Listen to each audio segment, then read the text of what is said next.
በዚህ ጉዳይ ላይ ተጨማሪ ማብራሪያን እንዲሰጡን የአዲስ አበባ ከተማ ትምህርት ቢሮ ምክትል ቢሮ ኃላፊ አቶ ዲናኦል ጫላን እዚህ ስቱዲዮአችን ጋብዘናቸዋል። ከሳቸው ጋር የተወሰነ ቆይታ የምናደርግ ነው የሚሆነው።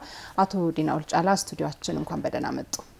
አመሰግናለሁ። ጓንደና ቆያችሁ። መልካም እንግዲህ ለዘንድሮ የ12ኛ ክፍል ሀገር አቀፍና እንዲሁም ደግሞ ለ6ኛና 8ኛ ክፍል ከተማ አቀፍ ፈተና እንዴት አዲስ አበባ በተማሪዎቹና በመምህራን በየትምህርት ቤቶቹ በኩል የተደረጉ ልዩ ዝግጅቶች ምንድናቸው?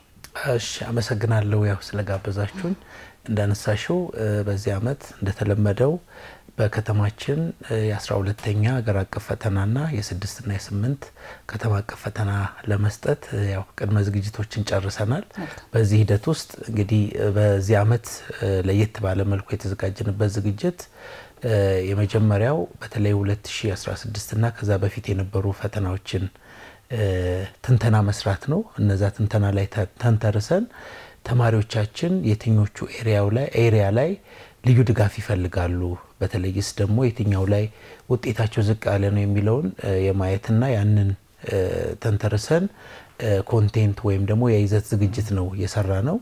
እዛ ያንን የይዘት ዝግጅት ለያንዳንዱ ትምህርት ቤት በማስተላለፍ ትምህርት ቤቶች ፕሮግራም አውጥተው እንግዲህ ስኬጁሉን በትምህርት ቢሮ ነው የምናወጣው።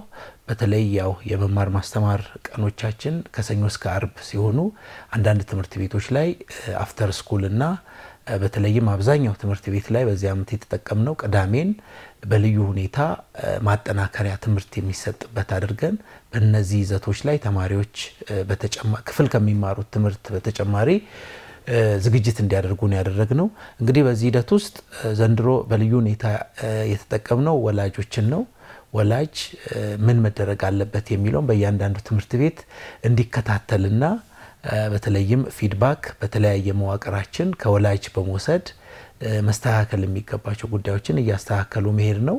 እንግዲህ በይዘቶቹ ላይ ደግሞ ተማሪዎቻችን ምን ያህል ብቁ ናቸው የሚለውን በየምዕራፉ በተለይም ከመስከረም ጀምረን በየወሩ በየሴሚስተሩ በየኳርተር ያደረግን ተማሪዎች የሞዴል ፈተናዎችን እንዲወስዱና እንዲለማመዱ የማድረግ ስራ ሰርተን አሁን ደርሰናል። አሁን ላይም የመጨረሻውን ሞዴል ፈተና በከተማ ደረጃ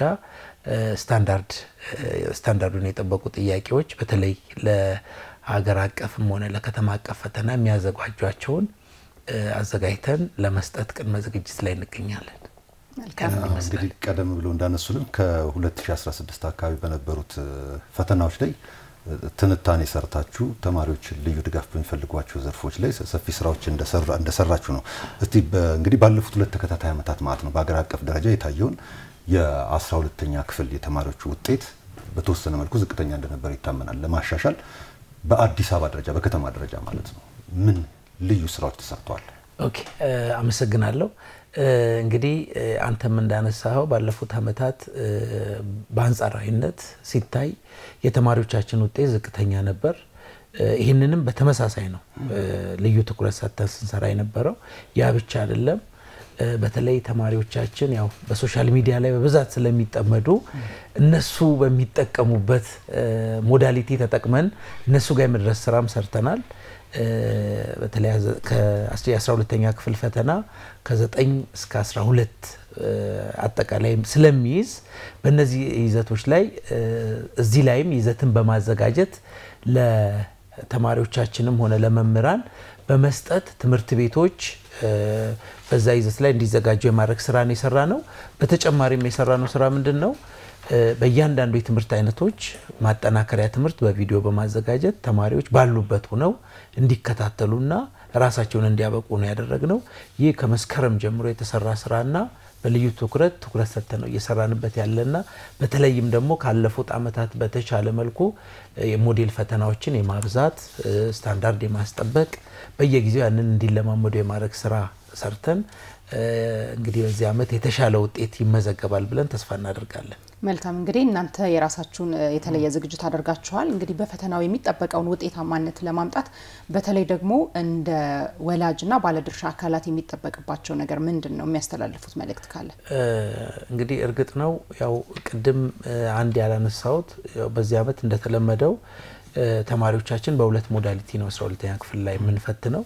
አንደኛው ኦንላይን ወይም በይነመረብን በመጠቀም እንፈትናቸው አሉ።